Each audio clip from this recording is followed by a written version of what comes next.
تو دوستو ریئلزم جو کہ ہم کہہ سکتے ہیں لبرلزم کی بالکل ایک الٹ تھیوری ہے. اس کا جو فاؤنڈر تھا جس نے 19ویں صدی میں ریئلزم کو لانچ کیا تھا وہ تھا ہینریک ایبسنس جو کہ ناروے کا تھا, ایک رائٹر تھا. اس نے ریئلزم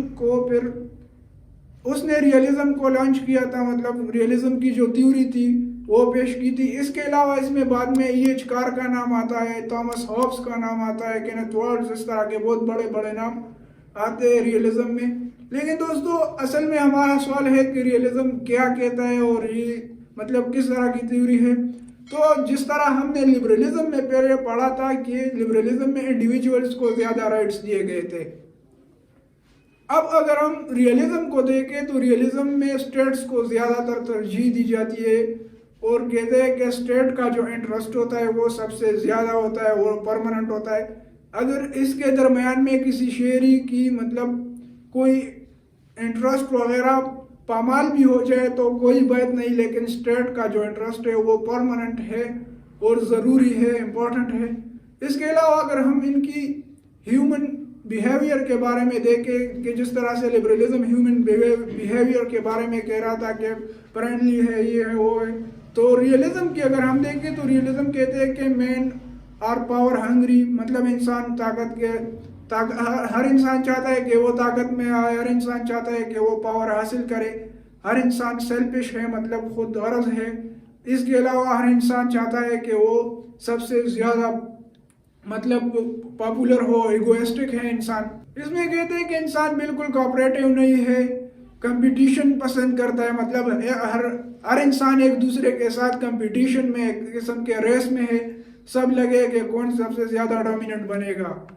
اب دوستو اگر ہم دیکھیں اس کے پولیٹیکل نیچر کو کہ ریئلزم پولیٹکس کے بارے میں کیا کہتے ہیں, ریئلسٹ آئیڈیاز کیا ہے پولیٹکس کے بارے میں, پولیٹیکل نیچر کیا ہے ریئلزم کا, تو سب سے پہلے اسٹیٹ کا جو پرسپیکٹیو ہوتا ہے, جو ان کا ایم ہوتا ہے, مقصد ہوتا ہے, وہ گولز جو ہوتے ہیں وہ ہوتے ہیں نیشنل انٹرسٹ. نیشنل انٹرسٹ میں جس طرح ہم نے پہلے کہا کہ سب سے زیادہ پرماننٹ ہے, اور تھامس ہابس کہتے ہیں کہ it is a war of all against all, یہ ایک جنگ ہے سب لوگوں کا سب کے خلاف. ہر ریاست, ہر اسٹیٹ دوسرے ریاست کے ساتھ کمپٹیشن میں ہے, دوسرے ریاست کے خلاف جنگ میں ہے, اور سب چاہتے کہ وہ سب سے زیادہ ڈومیننٹ بنے. اس میں پھر یہ بھی آگے کہتے ہیں کہ ہر ملک کے لیے سیلف انٹرسٹ پرماننٹ ہے, ہر اسٹیٹ کے لیے. اس کے علاوہ سیلف ہیلپ ہونا چاہیے, کوئی بھی آپ کی ہیلپ کے لیے نہیں آئے گا.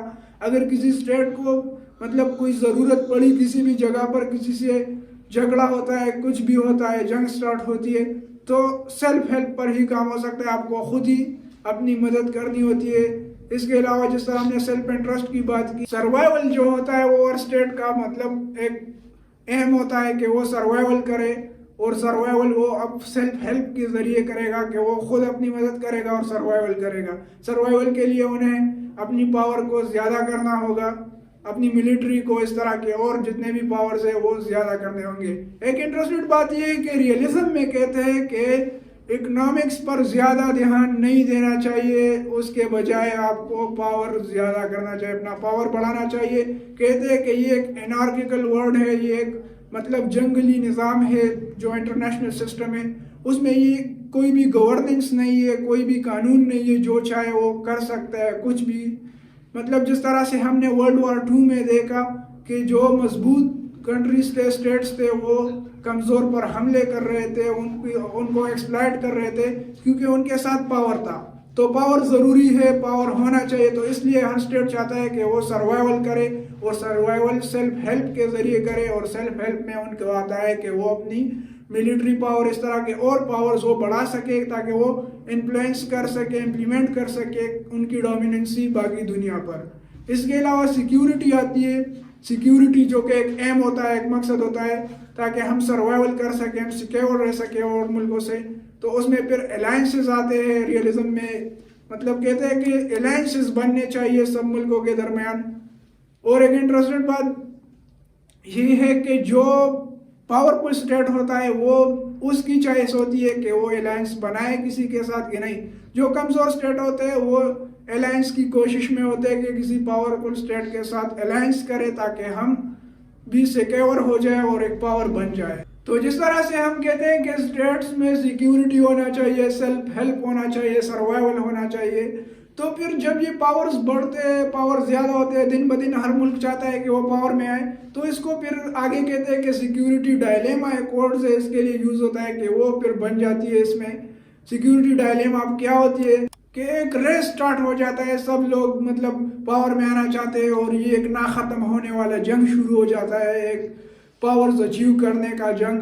تو پھر اس میں یہ ہوتا ہے کہ وار آف ٹیرر بھی ہم اسے کہہ سکتے ہیں, ٹیرر بھی قائم رہتا ہے, وار آف ٹیرر بھی ہوتا ہے. اگر ہم مثال کے طور پر دیکھیں کہ اگر کوئی اسٹیٹ جو کہ نیوکلیئر پاور ہے ان پر دوسرا اسٹیٹ جو بھی مطلب اسٹیٹ بی لیتے ہیں وہ بھی نیوکلیئر پاور ہے اور وہ اسٹیٹ اے پر حملہ کرنا چاہتا ہے, تو اسٹیٹ بی ادھر سے دکھاتا ہے کہ ہمارے پاس بھی نیوکلیئر پاور ہے, آپ اس طرح نہیں کر سکتے. تو مطلب ایک ٹیرر رہتا ہے, وہ حملہ نہیں کر سکتا کہ اس کے پاس بھی تو نیوکلیئر پاور ہے. تو اس میں یہ ہوتا ہے کہ بیلنس آف پاور بھی آٹومیٹکلی اس طرح سے آ جاتا ہے کہ مطلب جو ملک اگر آج کسی ملک نے ایک میزائل لانچ کی تو اس کا جو حریف ہوتا ہے, جو مخالف ہوتا ہے, جس کو خطرہ ہوتا ہے ان سے, ان کا بھی پھر یہی مقصد ہوتا ہے کہ وہ بھی اس طرح سے کوئی میزائل لانچ کرے تاکہ ان کے درمیان بیلنس آف پاور آ جائے اور ایک ٹیرر موجود رہے, قائم رہے کہ ہم بھی مطلب آپ کے طرح ہی پاورفل ہے اور آپ ہم پر حملہ نہیں کر سکتے. تو اس میں پھر زیادہ تر جگہوں پر اس کو پھر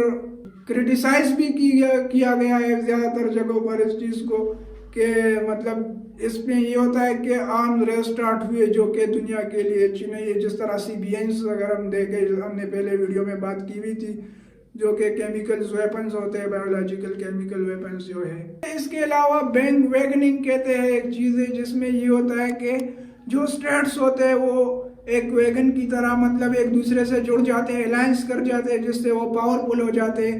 جس طرح سے ورلڈ وار فرسٹ میں ہم نے دیکھا, ورلڈ وار 2 میں ہم نے دیکھا کہ ساری دنیا بینڈ ویگننگ میں مطلب مل گئی تھی, ہر طرف سے بہت ممالک ٹچ ہوئے تھے اور ایک الائنسز بنے ہوئے تھے. پھر ریئلزم میں اگر ہم آگے دیکھیں تو کلاسیکل ریئلزم کا نام آتا ہے. کلاسیکل ریئلزم کیا ہے, تو اسے ہابسن اسٹیٹ آف نیچر بھی کہتے ہیں, جو کہ تامس ہابس نے پیش کی تھی یہ آئیڈیالوجی. کلاسیکل ریئلزم جو ہے وہ کیا ہے, تو تامس ہابس کہتے ہیں کہ یہ ایک جنگ ہے سب کا سب کے خلاف, جس طرح ہم نے کہا وار آف آل اگینسٹ آل. تو تامس ہابس نے 3 assumptions دیے تھے, 3 وجہ بتائے تھے, 3 مطلب نکات دیے تھے, جس میں سب سے پہلا ہے وہ مین آر ایکول, کہ تمام انسان, تمام مرد جو ہے وہ ایک ہے. تو اب ہم نے مرد کیوں کہا, تو اگر ہم دیکھیں تو اس ٹائم ڈومیننسی نہیں تھی یورپ میں یا کسی اور بھی جگہ, کسی بھی جگہ پر عورتوں کی ڈومیننسی نہیں تھی, ان کے رائٹس جو تھے وہ اس طرح سے نہیں مل رہے تھے, مطلب مین جو تھے وہ ایک ڈومیننٹ تھے. تو اس لیے اس نے مین کا لفظ یوز کیا. آج کل تو ماشاءاللہ سے ابھی صحیح جا رہا ہے تھوڑا. تامس ہابس کہتے ہیں کہ ایک کمزور مطلب ایک کمزور اسٹیٹ یا ایک کمزور بندہ ایک اسٹرانگیسٹ اسٹیٹ مطلب ایک طاقتور اسٹیٹ یا ایک طاقتور بندے کو قتل کر سکتا ہے, ان پر حملہ کر سکتا ہے. تو اس لیے وہ کہتے ہیں کہ مینز آر ایکول. اس کے علاوہ تامس ہابس دوسرا پوائنٹ دیتا ہے, کہتے ہیں کہ دے انٹریکٹ ان انارکی, کہ جو ورلڈ آرڈر ہے, جو انٹرنیشنل پالیٹکس ہے, اس میں بات چیت جو ہے وہ انتشار پر ہے, مطلب ایک انارکل سسٹم ہے, جنگل کا قانون ہے. تو ادھر گورنمنٹ نہیں ہے, جس کی وجہ سے ادھر بہت انتشار ہوتا ہے. ہر کوئی جس طرح ہم نے کہا پاور کے اسٹرگل میں ہوتا ہے, ہر کوئی چاہتا ہے کہ وہ سب سے ڈومیننٹ رہے, اور ایک قسم سے ایکسپلائٹیشن سٹارٹ ہوتی ہے جو کمزور ممالک ہوتے ہیں ان کے. اس کے علاوہ تیسرا پوائنٹ جو ہے وہ ہے کہ the motivated by competition, dependence and glory, کہ مطلب ان کے درمیان اختلاف ہوتا ہے ہر ٹائم, ایک دوسرے کے ساتھ کمپٹیشن میں رہتے, ضد میں رہتے, مطلب ایک دوسرے کے ساتھ ایک قسم کی ریس شروع ہوتی ہے, سب چاہتے ہیں کہ وہ ڈومیننٹ بنے, جس طرح ہم نے کہا. تو اس سے بھی ایک قسم کا وار سٹارٹ ہو جاتا ہے, اور کوئی چاہتا ہے کہ ان کی گلوری بڑھے, وہ سب سے بڑا ہو اور وہ سب سے اچھا ہو, اور ان کی انفلوئنس جو ہے ورلڈ پالیٹکس پر وہ سب سے زیادہ ہو. تو یہ تھا تامس ہابس اور یہ تھی کلاسیکل ریئلزم. اس کے علاوہ اگر ہم دیکھیں نیو ریئلزم جو ہے, جو کہ کینتھ والٹز نے پیش کی تھی. کینتھ والٹز کے مطابق دنیا میں جو سسٹم ہے, جو ورلڈ آرڈر ہے, جو ورلڈ پالیٹکس ہے, وہ مطلب ہائرارکی اور انارکی دونوں پر چلتے ہیں. لیکن اس کے مطابق وہ پھر کہتے ہیں کہ ہائرارکی جو ہے وہ صرف ڈومیسٹک پالیٹکس تک رہ جاتی ہے, اور انارکی جو ہوتی ہے وہ انٹرنیشنل پالیٹکس میں بھی مطلب اپنا اثر رکھتی ہے اور زیادہ تر ہوتی ہے، جس طرح ہم نے پہلے بھی کہا تھا۔ تو جو اسٹرکچر ریئلزم ہے یا نیو ریئلزم ہم کہہ سکتے ہیں، اس میں پھر آگے بتاتے ہیں کینتھ والڈ کہ جو ڈسٹریبیوشن آف پاور ہوتی ہے وہ کیپیبلٹیز کے مطابق ہوتی ہے، ان کے صلاحیت کے مطابق ہوتی ہے کہ کون کتنا صلاحیت رکھتے ہیں، کون سا اسٹیٹ کتنے صلاحیت رکھتے ہیں، اور اسی طرح سے ان کو پھر پاورز ملتے ہیں اور وہ ڈومینیٹ کر جاتے ہیں۔ جس طرح ہم نے کہا کہ ریئلزم میں سب سے زیادہ ڈومینیٹ وہ کرے گا جو سب سے زیادہ پاور میں ہوگا۔ تو ادھر یہی کہہ رہے ہیں کہ جو کیپیبلٹیز جس کی زیادہ ہوگی، جس کے ساتھ صلاحیتیں زیادہ ہوگی، ان کو زیادہ پاور ملے گا اور وہ سب سے زیادہ پاورفل ہوں گے اور وہ ڈومینیٹ کریں گے ورلڈ آرڈر میں، ورلڈ پالیٹکس میں۔ اس کے علاوہ کینتھ والڈز کے مطابق اگر کوئی کنٹری مطلب ڈومینیٹ کرنا چاہتی ہے اور وہ پاورفل بننا چاہتی ہے، تو یا تو وہ کسی اور ملک کے ساتھ الائنس کرے، یا جو ان کے خلاف جو سب سے بڑا الائنس ہے انہیں ختم کرنا چاہیے، مطلب ان کو کمزور کرنا چاہیے جو الائنس ان کے خلاف بنی ہے۔ تو ریئلزم کو ہم سمپلی کہہ سکتے ہیں کہ یہ سروائیول آف دا فٹیسٹ ہے، مطلب جو سب سے زیادہ فٹیسٹ ہوگا، سب سے زیادہ پاورفل ہوگا وہی سروائیول کرے گا۔ اس کے ساتھ ہی دوستو اس ویڈیو کو ختم کرتے ہیں۔ اس کے بعد انشاءاللہ ہم ایک اور ویڈیو کے ساتھ آئیں گے۔ اگر آپ نے چینل کو سبسکرائب نہیں کیا تو پلیز سبسکرائب کریں اور ویڈیو کو لائک کریں۔ اللہ حافظ۔